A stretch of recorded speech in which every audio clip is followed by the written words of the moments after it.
te ānuanua.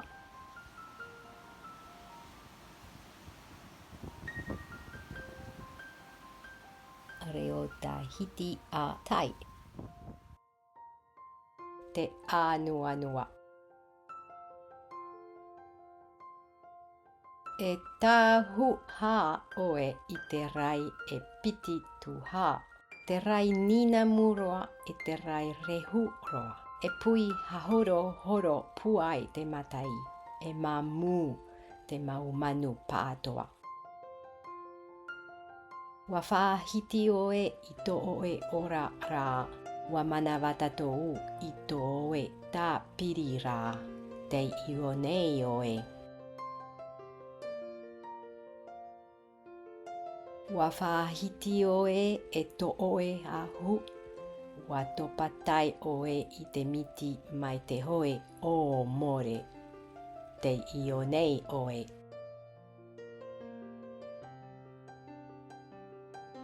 E mea pura pura roa e te uninamu.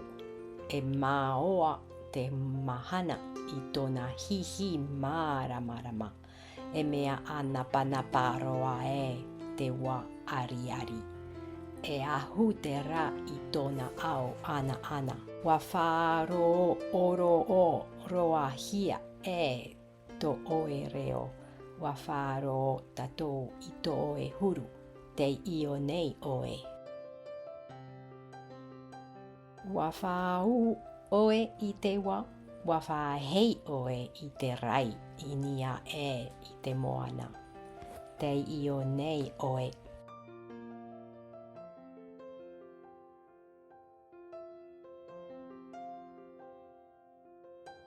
E mea pōiriroa e te rehu. E mea pōria te ata i roto i te rai. E mea ria roa e te rumaruma.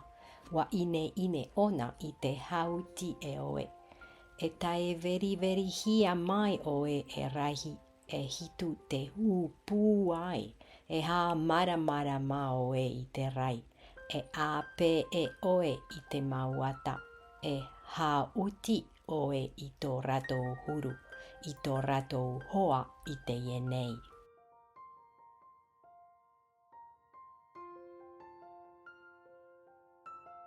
E whāhei atoa oe i te moua. E whāu oe i tō ratou o repe rehu. E tūrama oe i te whaaapu. E āwha i oe i te ora. E whāhite oe i te tahi taime. E piti ānuanua. E ha maramara ma oe i te rai. Wa matai tai tatou i tō e hana hana. E mea nehe mau oe. Fatura oho a o Gotoba www.gotoba.ch. Copyright Christine Fincker.